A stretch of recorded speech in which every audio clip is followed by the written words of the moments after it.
We have an interesting show for you today, friends, because we have an image here that we have discovered.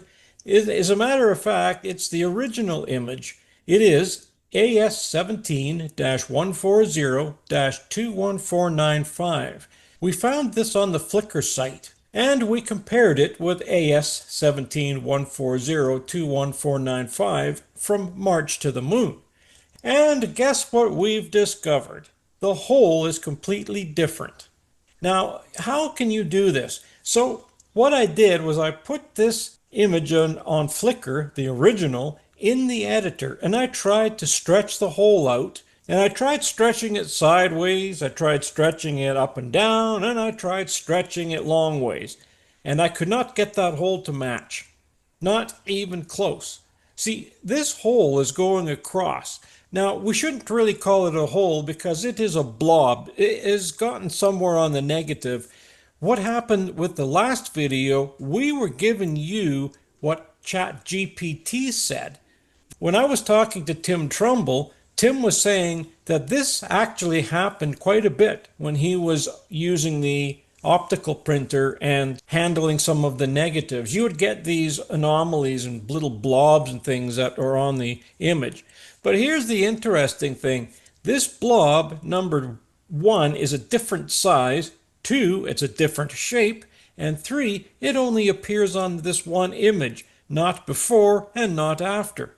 So you would think that this little blob here, if it was actually on the reprint, that it would be there every time they loaded the film through from frame to frame to frame. If that happened to be on the scan plate, then that little blob would be on every one of those images after this. That blob is a completely different shape between the two images. So take a look at this, Marcus, and tell me if that's the same blob.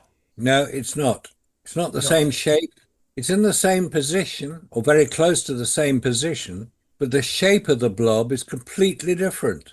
So the question remains is why did March to the Moon tinker with this? But on March to the Moon, that's on the negative. Yes, but that could be a second generation negative. Remember in David Percy's film how Douglas Arnold had a reprint of the actual roll of the Apollo 11 film footage? That could be a second or third or fourth generation copy. So we don't know what generation copy that Kip Teague was posting on March to the Moon, or whoever was posting it. This is NASA's special film. It shouldn't have these problems. I mean, this film is so good. I mean, it can look after the radiation, it can look after the vibration of launch vehicles. It's even outside on the craft while it's going through the Van Allen belt. I mean, that doesn't bother it. It can go through all the temperature variations. This film is so special. How could it possibly have this kind of a thing happening to it?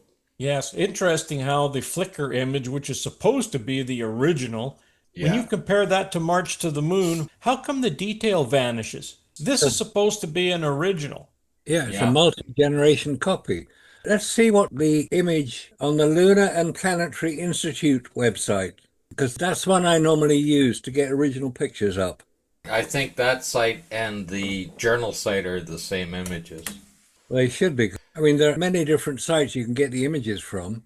21495, they've cropped it so it doesn't show. Isn't that interesting?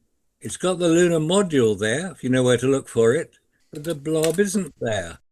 And if you look at 21493, which is showing a much broader spectrum of the mountain, the Southern Massif, it's not there either. It would be just above the lunar rover. It's gone. They've taken it out. 60 millimeter? Bloody hell. EVA 3, Station 6, film type SO368. Well, of course, that's the magic film. That's the one that they all quote. No, it's not there because the Flickr site is supposed to have the originals. Okay, so now they're doctoring their images. Actually, Jera sent me the original, and then Scott sent one from Flickr, and it was the exact same image. That blob is not in this one. The blob is in the original, It's a different shape than the one on March to the Moon. On the LPI site, go to lpi.usra.edu. Probably best to get the whole magazine up, then get the thumbprints of each one, and you can look at 21495 and 21494 and 21493, which shares the same background, the South Massif in the background, at different positions. And the best one is 21493. Gee, that's a horrific image, though. God. Oh, look at this. They've cloned this area here and they've just pasted it over that hole. That's quite dishonest. There's two parts that they've cloned here. They've taken this and they moved it over to here to cover it up. That would explain it. Yep. Good point. Well spotted. That's what you call obfuscation. Yeah, that'll do. That's a good word. So they really didn't like that blob on that film. No, they've moved it. They've covered it up. Well, the only way that you can have this blob change shape is to do this. You have to do what they did here. Take one piece, copy it, paste it over the other, and then get a brand new hole and then paste it over that. It's the only way to do it. I do this when I want a lem to blow up. Like if it's outside the window and all of a sudden Collins is taking the picture from the command module and we see the lem slowly going down to the surface, what I'll do is I will take another spot and I will mask it, move it over that lem, make another track, put it down on the bottom for the original, and then I'll make a third track where I mask it out so that I can blend the two together, put an explosion there, and it looks like the lem exploded. It's blended in. And that's exactly the same thing they're doing here, except with stills. But they shouldn't be doing that if these are claimed to be originals. This is what Tim said. He said, good luck trying to get the original or a second generation because you'll never get an answer. You've seen yourself. You write them, and they will never write back. No, they don't. They tend not to answer when they got embarrassing questions.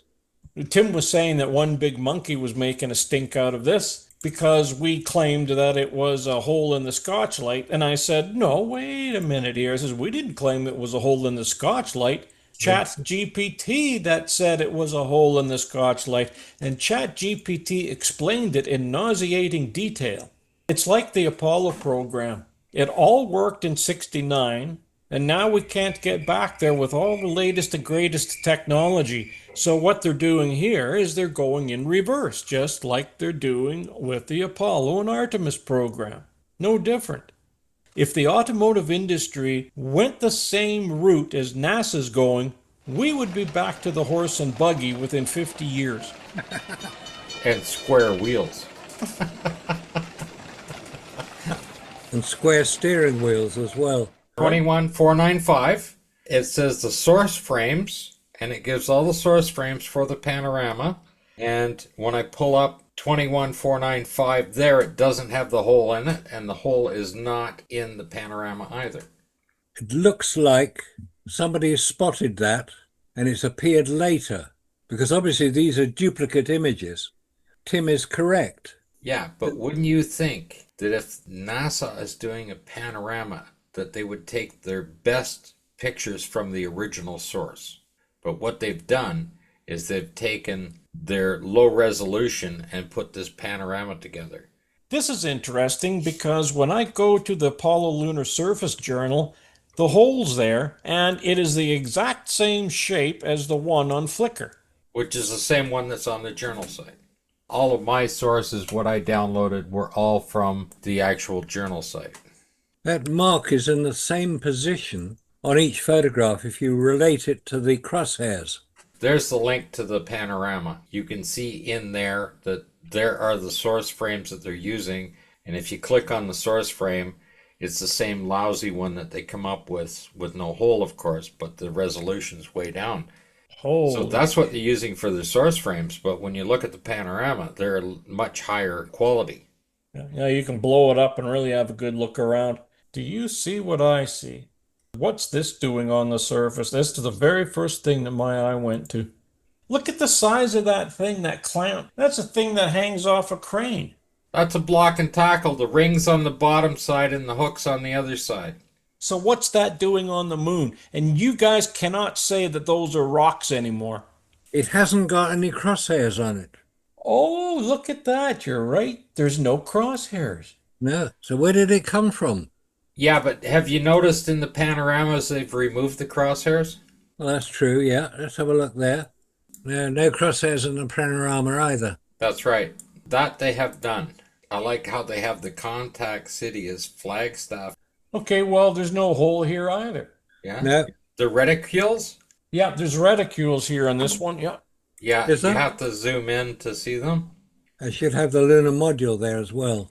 Yeah, it's there, but there's no color to it. I was looking through where the lunar module was sitting in the photograph, the one that shows the color on it. So I was taking some other shots from when they're traversing through on the rover of some of these shots. It's there in every shot. It doesn't have any color. But now you look, see exactly where it's sitting. And then when you see them down at the experimental equipment shooting the shot into the southeast corner with the geofoam rock and stuff, well, the experimental equipment is only 500 feet from the LEM. And that corner is about 7 or 8 miles away. That's quite a controversy to show those when you start looking at those images shooting off into that corner. When you're looking at the scale of this over top of this particular image in the panorama, and that's the LEM sitting there, I mean, what's 500 feet from that? Because you're looking at to the mountains behind there at least 15 miles. But it's in the wrong place. I mean, if you look at some of the other images, The ones around the flag when they're saluting the flag at the start of it, and you look back into the corner and stuff like that.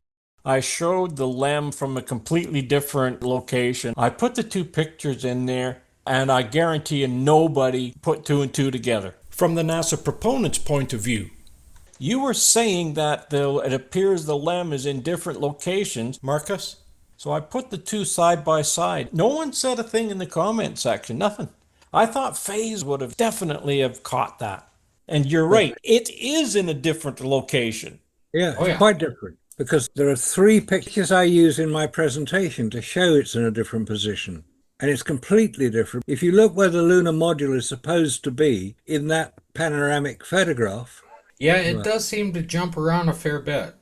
In the other image I showed in the video, you will see that that LEM is colored and the foil sticks out like a sore thumb. Now, why is it black and white in this image? And yet the rover down here is in color. magazine E, isn't it? Yeah, there we go. It says 159 color images, all on the surface. This is a colored image, and yet that LEM is black and white. And in the other image from March to the Moon, it is color. The foil, the gold foil sticks out like a sore thumb. Not in this image. This is a black and white LEM. I know all these photographs. I mean, they're here. I don't know how you can put that together and make those two rocks. That's Tracy's rock. How did they separate it? One's up against the other. Tracy's rock is two so-called boulders put together. But I mean, the image of the rover and the astronaut behind, so-called scooping something up, I recognize that. That's part of one of the images. The boulder isn't. But then the background is still all the same as those other panoramics. But how did the boulder get moved like that? They're scooping stuff up all right. And charging money for this image. It says, click here to buy this image as a high quality print. Speaking of that, remember yesterday we were looking at this one image here? There were two that they tried to put together and they sold it for $3,000 because it went to a museum. Well, this says, click on image for full-size version. Well, click on it. Nothing happens. Oh dear, oh dear. And this is from moonpans.com. Oh, look at the top of this page. Alan Bean art. Apollo flown items. They're selling everything. Large lunar background drops. Astronaut autographs. They're selling books and photo prints and everything on this bloody page. They would sell their soul if they could. Mike at moonpans.com is his email address. So this is an individual guy just scooping money, selling the prints. Oh yeah, there's Alan Bean, $595 for that one. Oh my God. $2,995 for this, signed by 24 astronauts. You imagine 55 years later, they're out here scooping money from people. And that's why we have such dedicated trolls. There's always money behind it. They want to get rid of us because it's cutting into, because if we show that all of this stuff is just bullshit fraud, then this guy can't scoop money off of people selling bullshit fake art. And that's exactly what it is, fake art. Always a scam. This will be a prime example of exactly where the rover is positioned for this photo shoot. See how close it is down to that corner?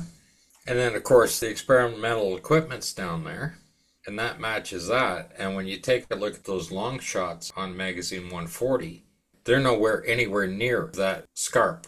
You see how close they are to that scarp, directly behind them in that picture. Okay, and you compare that to what Robert just put up in that picture. I mean, that's miles away. And when you go to the experimental equipment, it's only 500 feet away from that. And then they're right into the actual corner where the geofoam rock is. And the geofoam rock has to move around with the LEM, I guess. You can see on the left-hand side of that picture, that's that southeast corner. What gets me is that both of these images are color images. And yet in the one on the right, we could see the gold foil on the LEM. And the one on the left, we cannot see any gold foil on that LEM. They can certainly take the color away. The rover's in color in both of these. You can see which magazines are supposed to be in color and black and white on the basic catalogue on the LPI site before you get into the pictures. Yes, but that panorama is in color. Yeah, it is. Look at the rover. I mean, you could see the gold foil on the rover everywhere. It's on the front, it's on the camera, it's on the back there. Why can't you see it on the LEM? Well, there's more problems going on in Apollo 17 than just... Oh yeah, look at the back of that tire on that rover. The hub is covered in mud. That must be the one with a leaky bearing. Yep. This is the one I was talking about yesterday. As a matter of fact, Jarrus sent this, and he said, look what they're trying to do. You see how they put these two images together to make the hole vanish? And they got $3,000 for that photo. We could set up in business, couldn't we? We just print all the pictures off in high resolution. Right, that one you sent through, Scott, of the astronaut, the lander, and the rover and the flag, if you look just behind the lander, you'll see that light-coloured patch of whatever it is, mountain. And that's relatively close to the lander. So what's it doing there? It's very strange. Quite easy to identify. Yeah, well, you see, it's not just the LEM that's moving around. Here's the Earth moving around. That last image I sent, just have a quick look at that, just for fun, because it shows you the distance, first of all, that the experimental equipment is. The geofoam rock is sitting there out in the middle of nowhere, miles from anywhere, but the experimental equipment is directly behind. You can see the flag on the right, and the experimental equipment is sitting there. But here's the one thing that you really need to note. Take a look at the shadow under the LEM.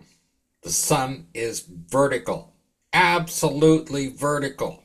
And the highest degree angle the sun is in any of the missions is 45 degrees. Yep, that's what they say it is. There's where the LEM is sitting in that position, out in the middle, and it's supposed to be 3.5 to 4 miles to either of the mountains, either side, but 9 miles across. Isn't that about right between the mountains? And it's sitting in almost the center of it. There's the experimental equipment behind it, and the geofoam rock is sitting there to the left of it. Now, when you get down to the shots of them at the experimental equipment, they are way off down in the southeast or southwest corner on the map from the press kit. When you're looking at this picture compared to the other pictures I sent, like that first picture with it, you can see the corner. Like magazine 134, 2382, that picture. And you can see the corner down there, how close they are to it. And that is about 7 miles away from where they so-called landed. Okay, this makes no sense. I found some of the stuff on Aulus. Look at the LEM's shadow on Apollo 17 here. Holy cow, it's super long. Absolutely. But the one you just sent is very short. It's just sitting under the LEM. The sun is vertical. The shadow does not exceed past out the legs anywhere. It's contained within the legs. Okay, and then on the Aulus site, I'm looking at that hill and there's no hole on it. No, there isn't. But look at the shadow lengths. Well, maybe the aliens closed the door for the day. Ah, This is interesting because AS 17 134 205 11 12 and 13, David's showing the flags moving. Holy cow, the flag moves from one side of the LEM right to the other. and sometimes the flag disappears completely. I think the flag in Apollo 17 was supposed to be 75 feet away to the north. The flag's actually moving from one side of the LEM to the other, and the shadow is under the LEM. It's not long now. What's going on here? Yeah, that 2382, it's got a really long shadow. You click on it and it'll show the flag is actually moving from the legs. Yeah, it is. It shouldn't move that far. Not just rotating around like this. No, it's very weird. It really is. And there behind it on the left of the lander is that white blob that we see in a lot of the pictures. It's a good way to orientate oneself. And it shows where the lander is in relation to it. It's maybe, a few hundred feet away at the most. But if it's taken with a 60mm lens, that would be slight wide angle. It would exaggerate the distance. You've got that white, I don't know what you call it, a blob, part of the mountain. And then on the right-hand side of the lander, you've got that crater on the mountain as well. But if you look at the picture above, the lander is nowhere near that. In fact, the top of the lander is below the level of whatever mountain it is behind. It makes no sense. Absolutely no sense at all.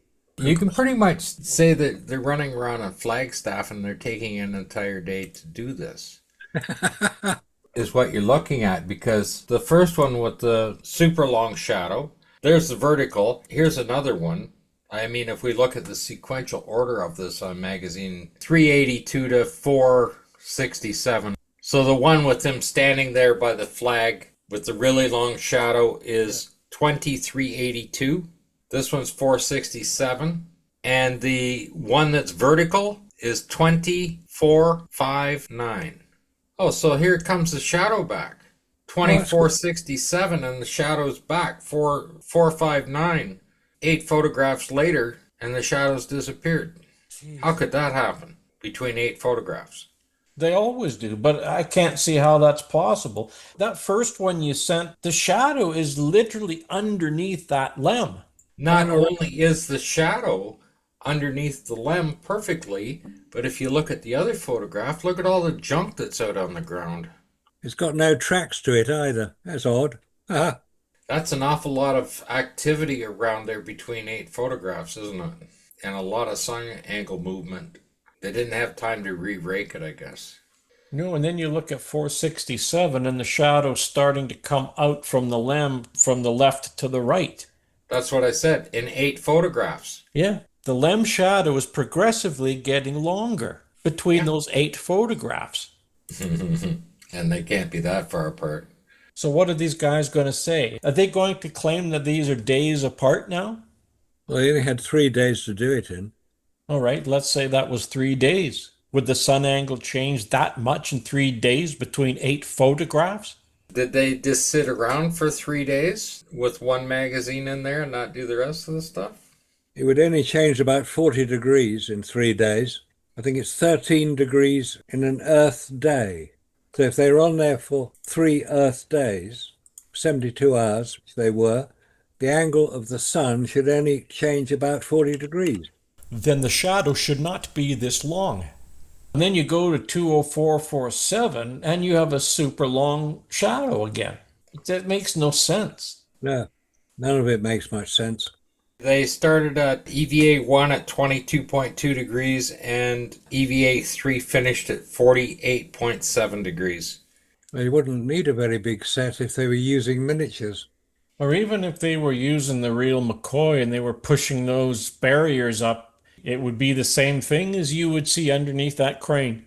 Look at the rover. I mean, you could drive the rover going batshit underneath that crane.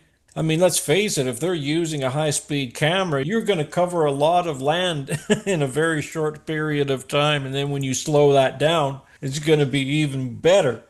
This is 2507, and you can see the rover way up there. That's basically its final resting spot on the east side of the set, very close to those mountains. And of course, those mountains are a good 10 miles away. They How are. can you even see the rover that far away? The final resting spot was about 500 feet away from the LEM. Right, I just sent through that page of where that damn lunar lander is supposed to be. Apollo 17 and Apollo 16, look at the shadows are the same. Yep, exactly.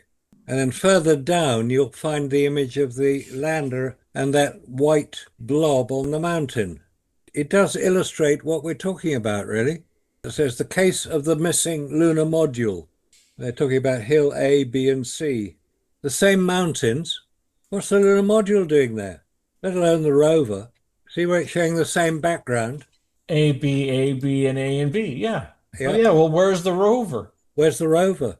In the top left picture, where's the lander? Oh, yeah. Look at that. It's not there. That's Tracy's rock. So the lander should be right at the corner of that top green box. Yeah, there. but it's not. It's in a completely different place. I just put two more pictures down there showing experimental equipment, the geofoam rock in relation to the southwest corner of the entire set. So you realize that's only 500 feet from the LEM. And here it is way down in this corner. Yeah, because you've got that same image in the background. Yes, that very distinctive crater that Yeah. has a little mound around it and then down into the corner. You can see that on the schematic in the press kit.